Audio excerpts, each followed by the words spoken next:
our famous right-hand man, Usher, Brother Rudy. I think he's up to already. Are you up to Brother Rudy?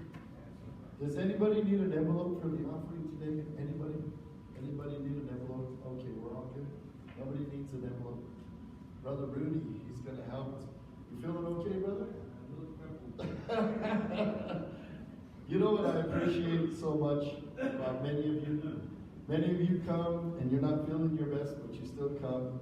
And like Brother Mackey came and Auntie M told him, you got to go to church. And I can't be there, but you got to go. And so how many of you appreciate people like Brother Rudy and Brother Mackey and Sister Glenda? All of you, we appreciate you. And so, and the whole, I'm sorry? This whole family, amen. We like to get them all together. Some more are coming, but they're coming.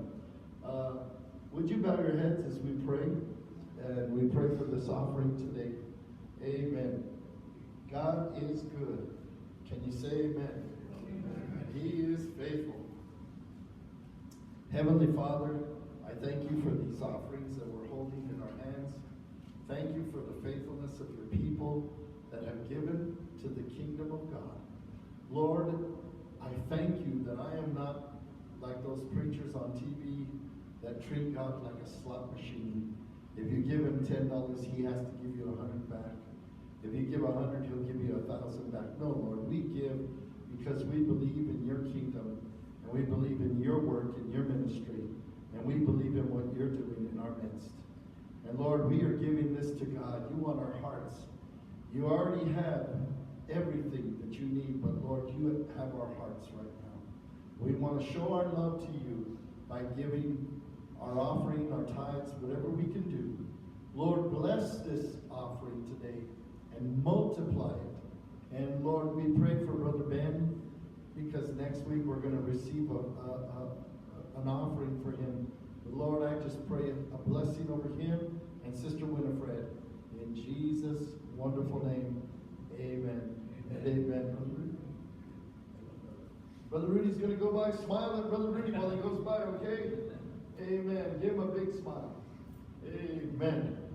Praise God. Well, it's Valentine's Day. Amen. Are we recording, brother? We are. Thank you, brother. Brother Jose, would you give that to Sister Sue? There's a bunch of pens in there. How many of you know that not all the time does church fall on Valentine's Day? And so I have a Valentine's Day message for you. Amen. That the Lord gave to me. And it's found in 1 Corinthians 13. How many of you know where 1 Corinthians 13 is? How many of you like 1 Corinthians 13? How many of you believe it's God's perfect love? Amen? Everybody say God's love is perfect. It is perfect. Amen. So I'm going to ask you to open your Bibles there.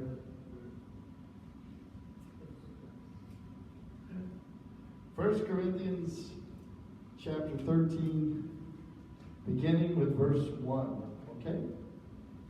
And we're just claiming victory today in Jesus, amen? How many of you feel like you've already been blessed by the Lord?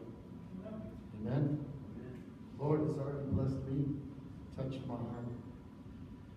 When you have 1 Corinthians 13, say amen. You got it? You found it? It's such a beautiful chapter. In fact, I was going to do something, and for some reason I run out of time. But I was going to, maybe next week I'll come and I'll give it to Sue. Next week I'll come with a printout of 1 Corinthians 13. You can put it on your refrigerator to keep it before you. You could look at it and remind yourself. How many of you would like to know what Jesus looks like? Amen. Just read 1 Corinthians 13. and you can replace the word love for Jesus every time, because Jesus is all those things. Did you know that? And Jesus is God's perfect gift of love. John 3:16. How many of you know what that says? How many of you know what John 3:16 says? Let's all say it together.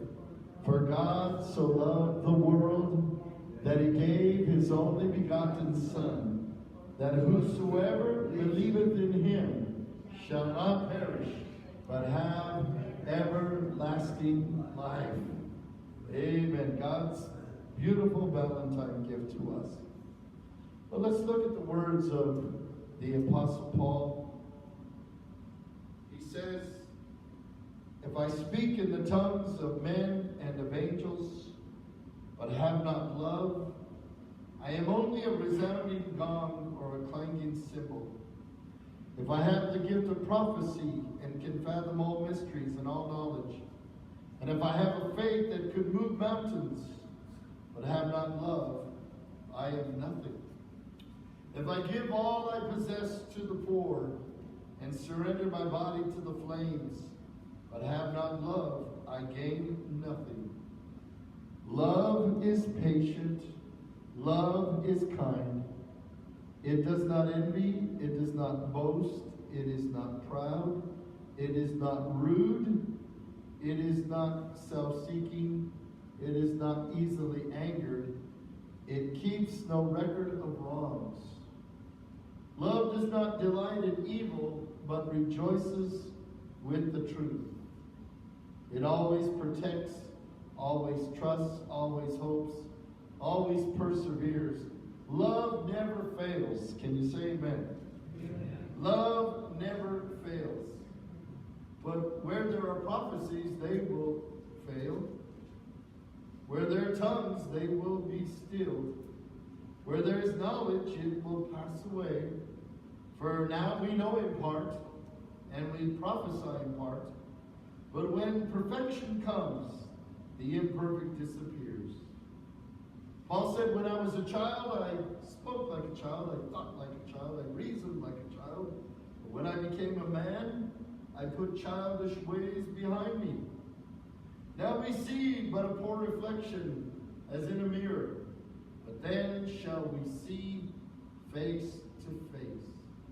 How many of you are looking forward to that day? When we see Jesus face to face. Paul says, now I know in part, then I shall know fully, even as I am fully known. And now, these three things remain. Faith, hope, and love. And the greatest of these is love. The greatest of these is love. How many of you thank God for his perfect love? I want to tell you that when I think about God's love being perfect, God's love being so powerful, God's love can change people's lives. Did you know that? God's love can turn everything around. I'm going to ask you to think about these qualities of love. Love is patient. Love is kind. Love is not boastful. Love is not arrogant. Love is not self-seeking. Love is not touchy.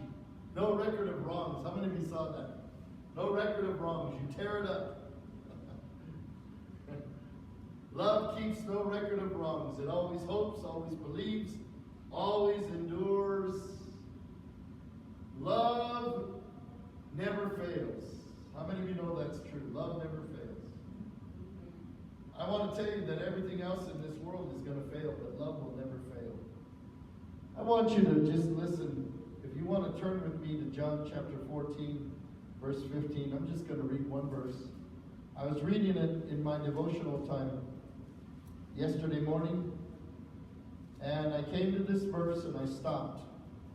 And the Lord said, I want you to hear this. Love. Jesus said in John 14, verse 15, listen to what he said. He said to his disciples, if you love me, John chapter 14, verse 15, if you love me, you will what? You will keep my commandments. The NIV says you will obey what I command. If you love me. How many of you love him today? Let's have a word of prayer. Heavenly Father, thank you for it's not by accident that we're here. We're here by divine appointment. And now, Lord, I ask that you speak through this servant that loves you with all my heart. Lord, there's nothing else that means anything more important to me than Jesus. Jesus is number one. Lord, bless us now as we get into the pages of your word and teach and preach on God's perfect love. Let the sprinkling of the blood of Jesus cover us, and let your angels surround us. And Lord, let your Holy Spirit speak to each and every one of us. In Jesus' name, amen. Every time I come here, I always feel like the message I'm going to share right now is the most important message. Somebody asked me one time, well, when are you going to preach a really good sermon? And I always say, my next one. My next one's coming. Did you know that in the Greek language, there are 3 different Greek words for love? 3 different words. I don't speak Greek. I just got the books and the tools and I study Greek, but I don't speak Greek. But the first word is eros, erotic love. We get the word exotic also from that, but I think about that word eros, and it means sexual love. That's what it means. And God invented it. It was God's idea. People always get uncomfortable when you talk about the beautiful word sex. They always say, well, it's dirty and it's confined. No, read your Bible. Amen? God invented it. Amen? And he ordained it to be within the confines of marriage. And so we got to just trust that God knows what he's talking about. Amen? I heard Martin Luther, the great reformer, I was reading. I didn't hear it. I was reading. He said, eros love is the reason why couples get married. I had to laugh about that. Because how many of you know that God put within us a desire to love and be loved? Amen? And part of that involves eros love. And it was God's idea. Now don't get wrapped up and don't let your mind go down that rabbit trail. Come back with me here. There's another kind of love. It's called phileo. How many of you heard the word Philadelphia? There's a city called Philadelphia. Why do we call it Philadelphia? Because it is the city of brotherly love. And it's called family love. It's called brotherly, sisterly affection. I think about my sister. I only have one. You've already heard me say she makes up for 5 brothers.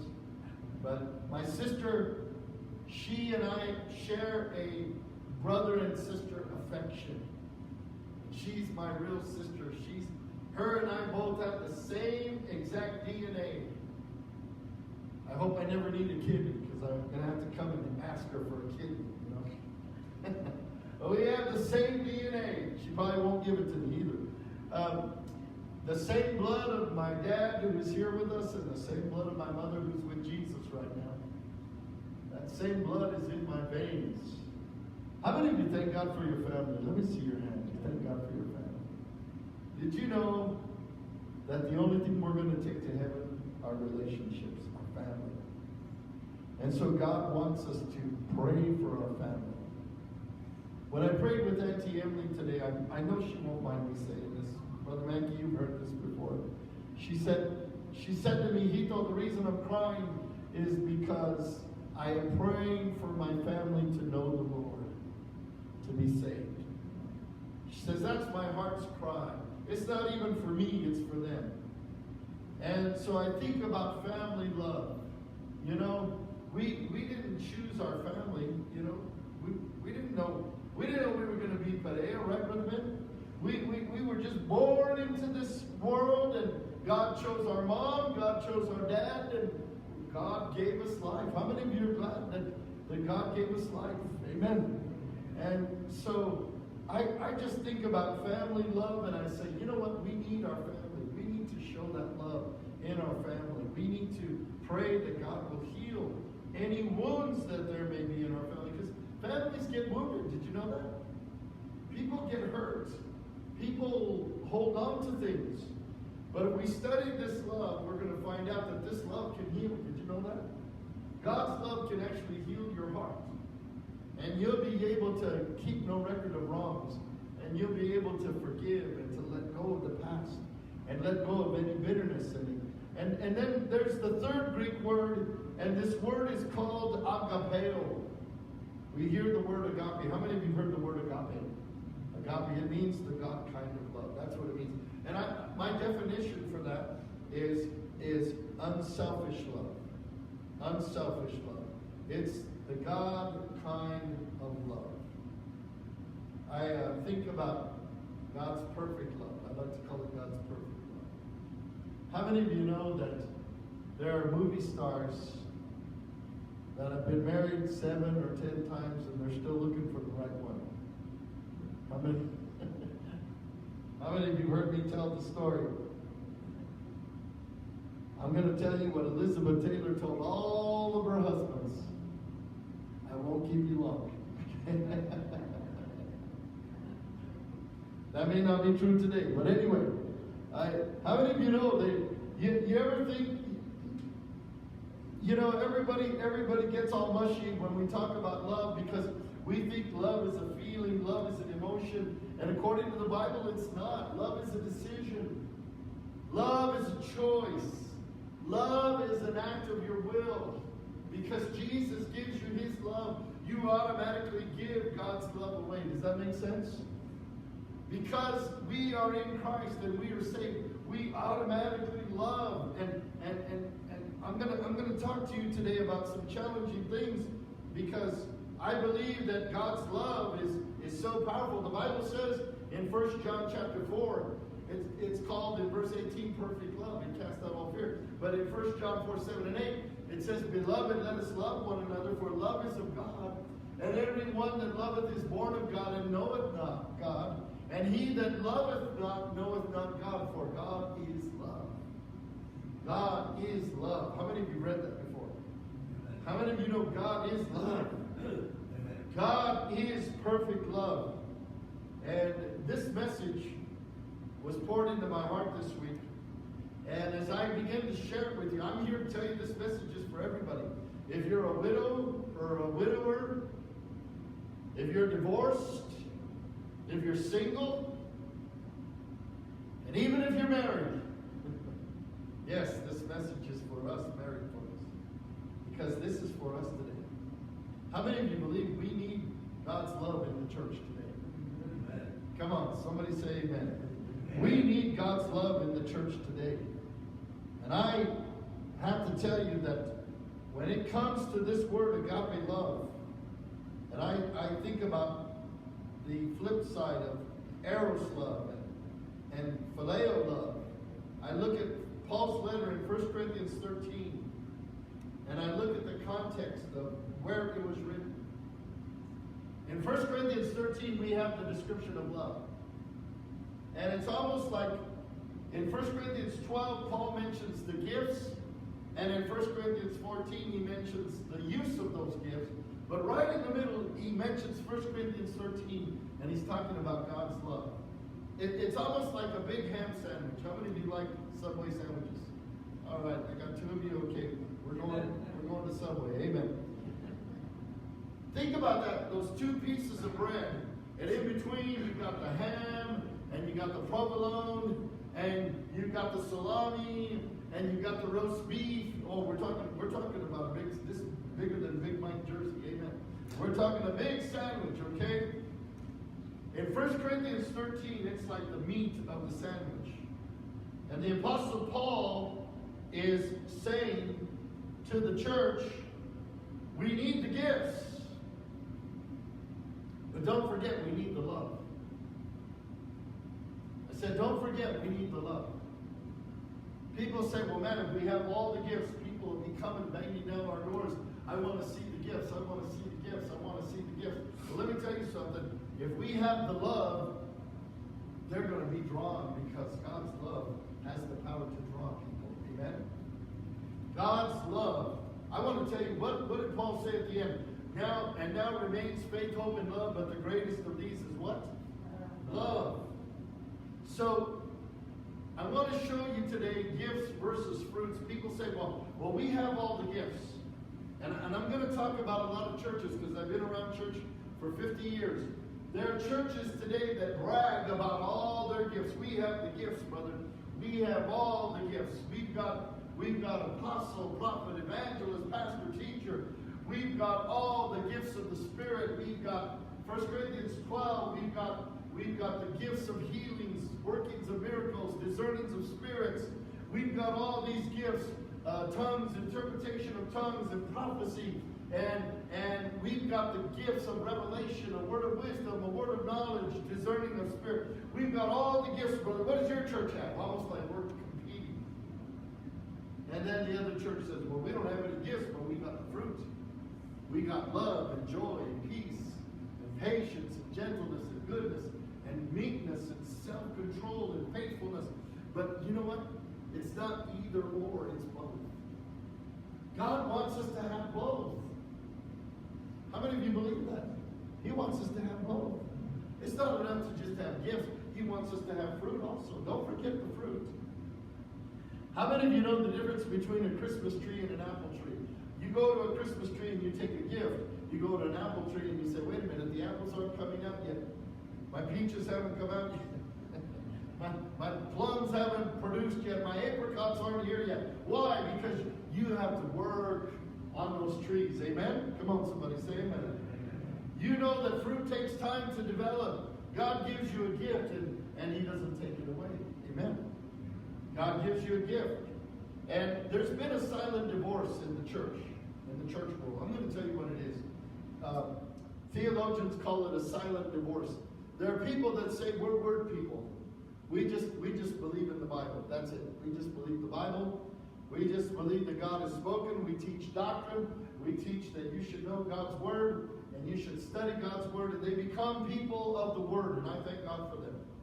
And I praise God for them. And then you've got people that say, no, we're people of the Spirit. We believe in the book of Acts. Amen? We believe in the power of the Holy Spirit. And it's almost like we've had this silent divorce. How many of you know when there's a divorce, it's not fun?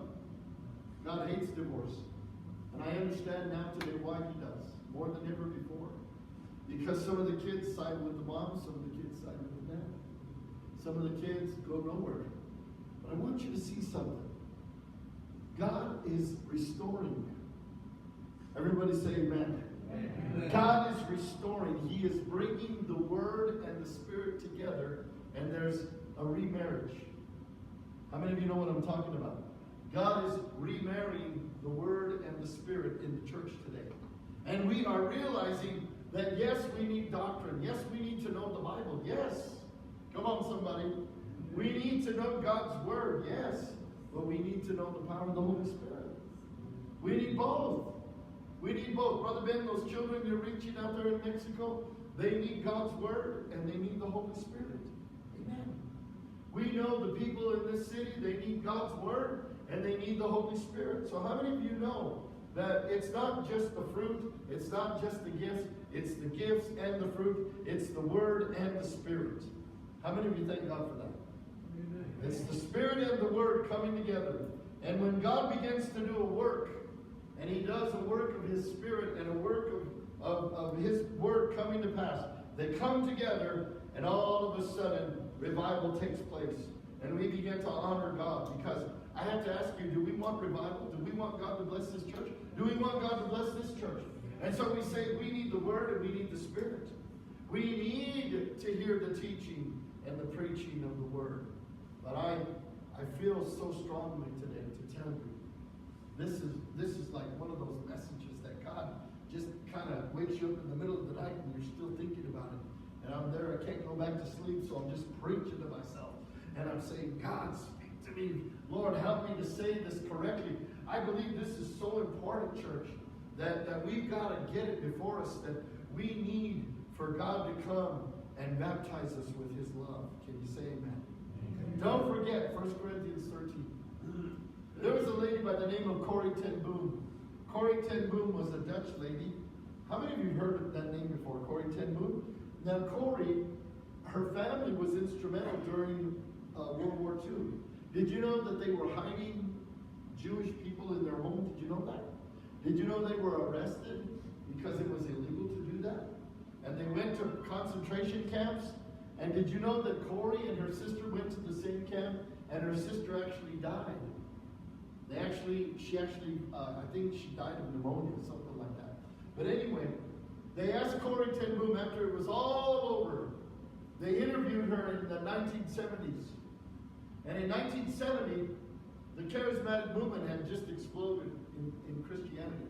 And what I mean by that is there was a move of the Holy Spirit, and all of these people from all these denominations started experiencing, Brother Mackey, you might remember this, and Brother Ben, Sister Glenda, the baptism of the Holy Spirit. And people in regular churches, I'm not joking, Catholic, Baptist, Methodist, Episcopalian, all of these churches were experiencing the overflowing of the Holy Spirit, and they began to experience the gifts of the Spirit, and they began to experience revival, and the Jesus movement busted out in California.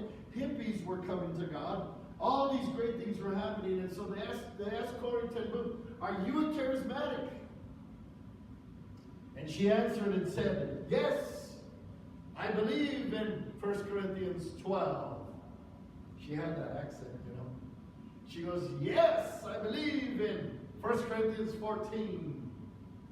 But she said, "Don't forget 1 Corinthians 13. She was a little pistol woman. Amen. How many of you like those kind? They don't mess around. Don't forget that we need the love. You can have all the gifts you want, but if you don't have love, guess what? Nada. Zero. You can have all the knowledge. You can have all the faith. You can have all the show you want. But you know, if you don't have love, what do we have? Paul says you have nothing. You have nothing at all. You have nothing. Did you know that in the Old Testament, King Saul, that he was gifted with the gift of prophecy? Did you know that in the Old Testament? It's in 1 Samuel. King Saul, he was actually on his way to kill David. He was going to Ramah, where Samuel was at, and when he got there, the Holy Spirit came on him, and he fell in the presence of God. He fell face forward. He had his nose in the dirt, literally. And he was prophesying, and he was crying, and he was weeping. And here he was on his way to kill David. He wanted to kill David. You say, "Now, Pastor, how can that be? How can this guy be ready to go kill somebody and he's prophesying?" It's because God gives a gift and he doesn't take it back. Amen? Now, how many of you know you can speak with the tongues of men and of angels, but if you don't have love, you're nothing? This is the need of the hour, folks. John 13:35, Jesus says, "By this all men will know you are my followers if you have love one for another." It's called God's love. Now, I'm going to be as loving and compassionate as I can. I want to ask you something. How many of you believe that God wants us to be Christians who show God's love? Somebody asked me the other day, they said, "Pastor, I know this person who's a Christian, but they're not very nice. They're not very nice." And I said to them, "I know some too that aren't very nice." You say, "Felix, that's impossible." Well, let me tell you. I know some people that they forgot or something, that they were supposed to be nice. We're supposed to be God-like, amen? We're supposed to show God's love, amen? We're supposed to be kind and tender and compassionate and loving and forgiving. Amen? I'm not going to hold a grudge. That's going to weigh me down. I don't want to hold no grudge on my shoulders. That'll just tear me down. We need God's love. How many of you believe we need God's love? We need God's love, and we need to show that love. Not just say, "I love you." You know, how many of you heard this before? How many of you heard talk is cheap? Talk is cheap, isn't it? For me to just say, "I love you," and I don't show love, come on. What are we dealing with? Anybody can say, I love you, but it takes God's love to demonstrate love. There was a man, how many of you, I'm going to share another story with you. There was a man, he carried the cross, literally carried a wooden cross.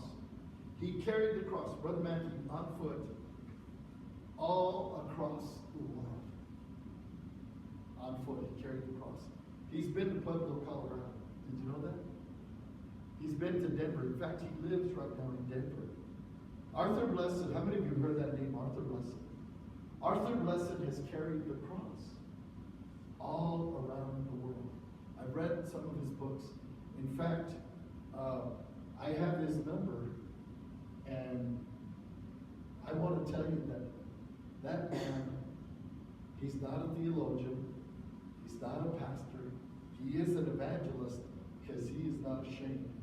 But he does not have any degrees.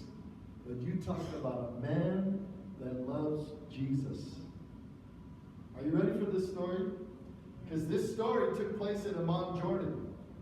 How many of you know where Amman, Jordan is? It's right next door to Israel. I flew Royal Jordanian in 1988. Honey, right into Amman, Jordan. And it was scary because I had never been that far east. I don't know if it was west or east, but anyway. We get there, and you talk about the desert. The desert. I was in Las Cruces and Phoenix and all those places. This was the epitome of the desert. Anyway, Arthur Blessed lands in Amman, Jordan. And he's tired. He's all sweaty. I mean, I can only imagine. I walked for half an hour in Amman, Jordan. I was dripping wet. He gets his cross and he puts it down. I mean, he's carrying the cross, literally. He's telling the world that he loves Jesus. He's a follower of Christ. He puts the cross. He goes down into a hotel. He's thirsty. He goes into this hotel, and they said, well, if you'd like to get something to drink, you got to go down to the bar. So he goes down to the bar. And he goes into the bar, and he orders a Coke. They go, what do you want? Don't drink the water, folks. Trust me on this one. Do not drink the water. Brother Ben, when we went to Juarez, they said, you can eat the food, but don't drink the water. So he said, I'll never forget my Coke. They gave me this big Coke, and he even put a cherry in it. And he was all happy. He put a straw in there, and he started drinking.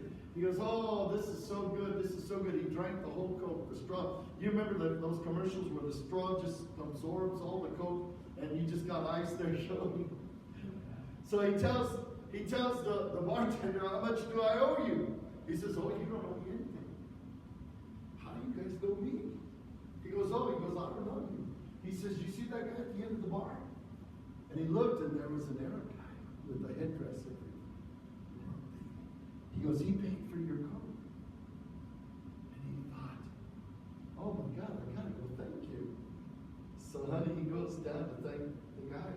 He says, sir, I heard that you bought my coat. I wanted to say thank you.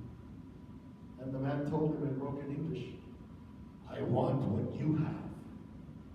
And he goes, excuse me? And he said, I want what you have. And he says, well, I'm a follower of Jesus Christ, and I carry the cross all around the world. And he goes, no, you misunderstand. I want what you have. And Arthur looked at him and he goes, what are you talking about? He smiled at him. He goes, I've been looking at you. I've been watching you for about a half an hour, and you smile, and nobody here smiles. And he says, I want what you have. And Arthur said the chills just went through him, and he led him in prayer, and that man right there in the bar gave his life and heart to Jesus Christ. Isn't that exciting? Did he preach to him? No. Mackie, he just said, I want what you have. When's the last time somebody came up to you and said that? I want what you have. Amen? Uh-oh, it's time to examine ourselves. What do I have? How many of you want to hear the rest of the story? It gets even better. You got to come back next Saturday. I'll tell you the rest. Part 2. Now, you know what happened? This just blows my mind because I heard Arthur Blessed tell the story. What happened was this guy was one of the big wigs, and he was meeting with 30 other Arabs that looked just like him, and they were controlling all the oil in that area. How many of you know they had lots of money? Lots of money. The guy told him, Mr. Blessed, would you come with me? He says, I'm going upstairs to a meeting, and I want all of my friends to meet you. He went up there, and he led over half of those 30 people. He led over half of them to Jesus Christ. Praise God. Somebody give Jesus a hand clap. Amen. You know, I just think about that. I want what you have. He didn't even get to preach a sermon. You know, we sometimes think, oh man, my sermon was so good and my sermon was so great. You know, kind of, stuff. I was sitting right there and I told Gloria, it's my big head in the way, because sometimes we get a big head. Amen? But I want to tell you something. It's God's love. It's God's love. It's a smile. It's a handshake. It's a prayer. It's telling somebody, I'm praying for you. I'm praying for you at work. Yeah, at work. Right there where you work. Telling somebody, I'm praying for you. God's with you. God's going to help you. Does that mean that we're perfect? No, we're not perfect. We serve a perfect God. Amen? I'm not perfect, but I believe, even though we're not perfect, we can all show God's love. How many of you believe that? We can all show God's love. We can show God's compassion. And even show love to the unlovable. There's a lot of people, they just need to see God's love. That's what they need. And so have you touched somebody today with God's love? You see, it was John Maxwell that came up with this quote, the world doesn't care how much you know until they know how much you care. How many of you want to show that love to people? I thought about Jesus. Remember when Jesus reinstated Peter in John 21? Remember? Peter denied Jesus 3 times. Remember that? He said, I don't know the man. And then he started cursing and swearing and kids how they did. He started doing all kinds. I don't know the man. And so Jesus meets him at the Sea of Galilee. And Jesus asked him 3 times. What did Jesus ask him? Peter, do you truly love me? That's all he wants to know. Do you love him? That's it. He said, Lord, you know that I love you. Lord, you know all things. And the Lord said, feed my sheep. Feed my lambs. In other words, Peter, if you love me, show me. Show me. Don't tell me. Show me. You got to make a choice. You got to be kind. You got to be nice. You got to not be irritable, not touchy, not negative, not angry. Think about it. When people see you come into the room, do they say, oh no, look who's coming? Look who's coming for dinner. Oh no. Or do they say, oh, I'm so glad. I'm so glad Pastor Felix and Felicia came. Amen? I'm so glad that Rudy and Sue came. I'm so glad you all came today. Amen? Why? Because it's God's love. It doesn't cost anything except the decision that we make the decision that we're going to love. How many of you are still with me? How many of you are being blessed already? How many of you can say, yes, Pastor, love is a decision. It's an act of my will. It's not an emotion. How many of you believe that with all your heart? It also means love doesn't hold on to anger and unforgiveness. I'm going to ask you to turn back to 1 Corinthians 13. I'm going to read it today in the Living Bible because I want you to really hear what Paul is saying. And we're going to wrap it up and we're going to pray together. And we're going to make a commitment that we're going to walk in love. Amen? 1 Corinthians 13, Paul says, in verse number 4, he says, love is very patient and kind. Love is never jealous or envious, never boastful or proud. Love is never haughty or selfish or rude. Love does not demand its own way.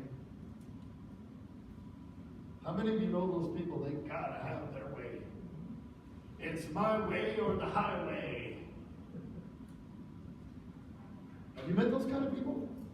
Please don't raise your hand now. And don't point. Love does not demand its own way. Love is not irritable or touchy or rude or selfish or boastful or proud or haughty. In fact, love doesn't hold grudges, and love hardly even notices when others do it wrong. It is never glad about injustice, but it is glad with the truth when it wins out. And here's what I like, the Living Bible. If you love somebody, you will be loyal to him no matter what the cost.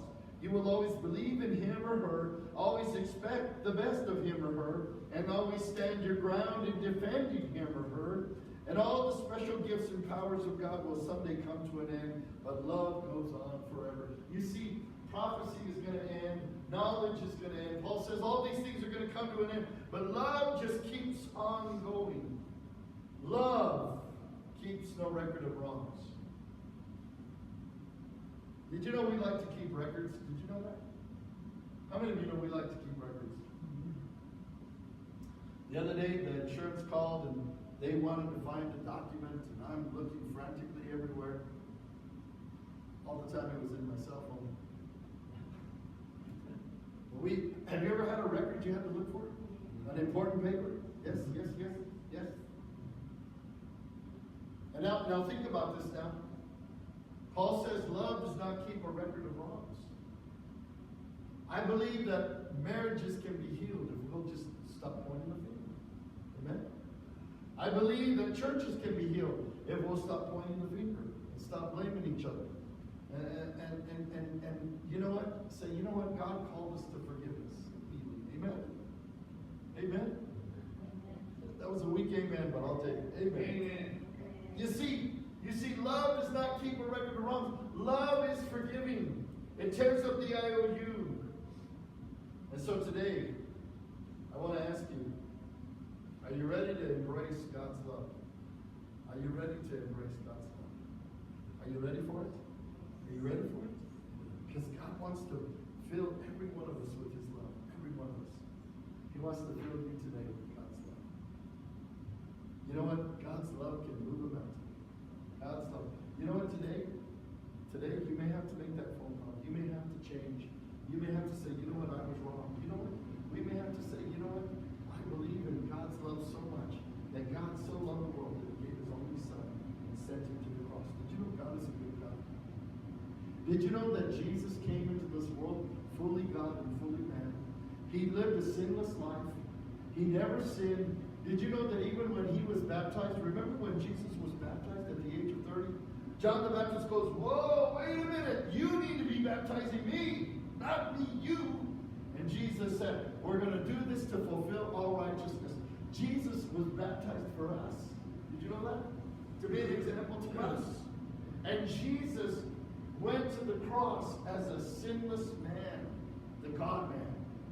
And He died on the cross of Calvary, and He shed His blood for us. He shed His blood for us, that if we will believe in Him, we will not perish, but have everlasting life. It's just that simple. Jesus died on the cross for us, so that when we die, we can go to heaven. And when Jesus said, it is finished, teletasi is the Greek word, and the word means paid in full. The job was paid in full. Jesus paid for our sins in full. He didn't pay half, and then pay half later, and then I'll put you on layaway, and I'll pay it when you come back and when you're good. No, He paid the whole thing. The whole enchilada. Come on, somebody. He paid the whole thing in full for us. Yes. And He rose from the dead. And He ascended to the right hand of the Father, and He's coming back. When He comes back, and when you die, this is truth. When you die, you will stand before God alone. And He may ask you, and I believe He will, why should I let you into my heaven? Why should I let you in? Now think about it. There's only one question, and there's only one right answer. if you answer wrong, it's too late. People say, well, I'll take my chances and see if I can, get into some kind of payment plan and somebody else can pray me out of. No, it's not going to happen. It's not in the Bible. I want to tell you, there's only one answer. And if you don't say, because of the cross of Jesus and because of the blood of Jesus, I want to tell you all your good deeds, all your religion, everything that you believed in is not going to save you. Only the blood of Jesus can save you. Only the cross. Only through your faith in the cross. People say, well, I had somebody tell me the other day, they were so mad, don't tell me that, I don't like that. And I said, if you like it or not, it's the truth. It's a matter of heaven or hell. Do you want to go to heaven? They said, yes. I said, you've got to put your faith in Jesus Christ and what he did for you at the cross. And I was able to pray with them, and I was able to see them turn their life around. Did you know God is able to do that? You can be born again right now. How many of you right now would say, Pastor, I want to go to heaven? Let me see your hand. And you know that you know that you know that you're saved. If you don't know, then you could know today. You just heard the message. You just heard the truth. You just heard the good news. You can be saved today. Amen. How many of you believe God's word? How many of you thank God for his word? Amen. I'm going to ask you all to stand with me, if you will. I'm going to ask you to stand. Close your eyes as we pray together. I have prayed that God would use this simple message of 1 Corinthians 13 to speak to us today. How many of you would, every head bowed, every eye closed, how many of you would lift your hand and say, Pastor, I am not ashamed of Jesus. Let us see your hand. I'm not ashamed of Jesus. Yes. I want you to know something. He said, if you confess me before men, I will confess you before my Father. He said, if you deny me before men, I will deny you before my Father in the ages. Today, I pray that everybody in this house, everybody, has been born again, that you're on your way to heaven. And if you're not, I want you to join hands together with everybody. Just join hands right now. Just join hands. Let's join hands together. Come on. Amen. This is simple. Just join hands with somebody right now. Amen. Let's close our eyes and let's all pray this prayer out loud. And maybe you're here today and you would just say this out loud. Say, Lord Jesus, I thank you that you came into this world to be my Savior. I need you. I want you. I am asking you to forgive me of all my sins. Thank you for dying on the cross for me. Thank you for dying. And I believe in the blood that you shed. It gives me eternal life. I invite the Holy Spirit to come and live in my heart. And from this day forward, I will not be ashamed of you. In Jesus' name, amen. Amen. Let's give the Lord a big clap. Amen. If you never prayed that prayer, tell somebody today. Tell them, I want to be born again. I want to live for Jesus. I want a new life. Amen. God bless you. We'll see you on Thursday. If you can make it to the Bible study. God bless you. We love you.